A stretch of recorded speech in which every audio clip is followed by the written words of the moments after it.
രാഹുൽ മാങ്കൂട്ടത്തിൽ എന്നോട് പറഞ്ഞത് രാഹുൽ മാങ്കൂട്ടത്തിൽ തന്നെ. അപ്പൊ രാഹുൽ മാങ്കൂട്ടത്തിലെ എതിർക്കുന്ന വ്യക്തി, അല്ലെങ്കിൽ ആശയപരമായി എതിർക്കുന്ന വ്യക്തിയാണ്. പുള്ളി നെഹ്റുവിയനാണ്, ഞാനൊരു ഗാന്ധിയനാണ്. പക്ഷേ സത്യസന്ധത അവിടെയാണ്.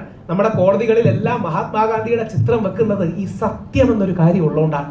രാഹുൽ ഈശ്വർ അങ്ങനെ പൂർണ്ണമായി സത്യം പറയുന്ന വ്യക്തിയാണ്. നിങ്ങളുടെ സത്യത്തോടും മനസാക്ഷിയോടും ഞാൻ അപ്പീൽ ചെയ്യുകയാണ്. ഈ വാർത്ത നിങ്ങൾ ദയവായി പഠിക്കണം.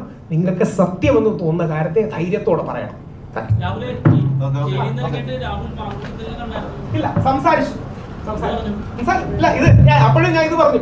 ഞാൻ ആലങ്കാരികമായി ചോദിച്ചു. ഇപ്പം പുരുഷ കമ്മീഷൻ ആവശ്യം മനസ്സിലായി കാണുമല്ലോ. ചോദിക്കണം, ഇപ്പം പുരുഷ കമ്മീഷൻ വേണോ? അല്ല, ആലങ്കാരികമായിട്ട് പറഞ്ഞു. അതെ, ഞാനാ പറഞ്ഞത്. അല്ല, ബില്ലിന് അനുമതി കിട്ടി. നിങ്ങൾ അത്ഭുതപ്പെടേണ്ടത്, ബില്ലിന് സ്പീക്കർ അനുമതി നൽകി. അവതരിപ്പിക്കാൻ ബില്ലിന് ഡേറ്റ് ഇട്ട് സ്പീക്കർ അനുമതി നൽകി. സ്വകാര്യ ബില്ലായിട്ടാണ് എൽദോസ് കുന്നപ്പള്ളി അവതരിപ്പിക്കുന്നത്. പക്ഷേ നിങ്ങൾ മീഡിയാക്കാർ എന്ത് പറയുന്ന പേടിയാണ്. നിങ്ങൾ മീഡിയാക്കാർ സ്ത്രീ വിരുദ്ധരായി ചിത്രീകരിക്കുന്ന പേടിയാണ്. Thank you.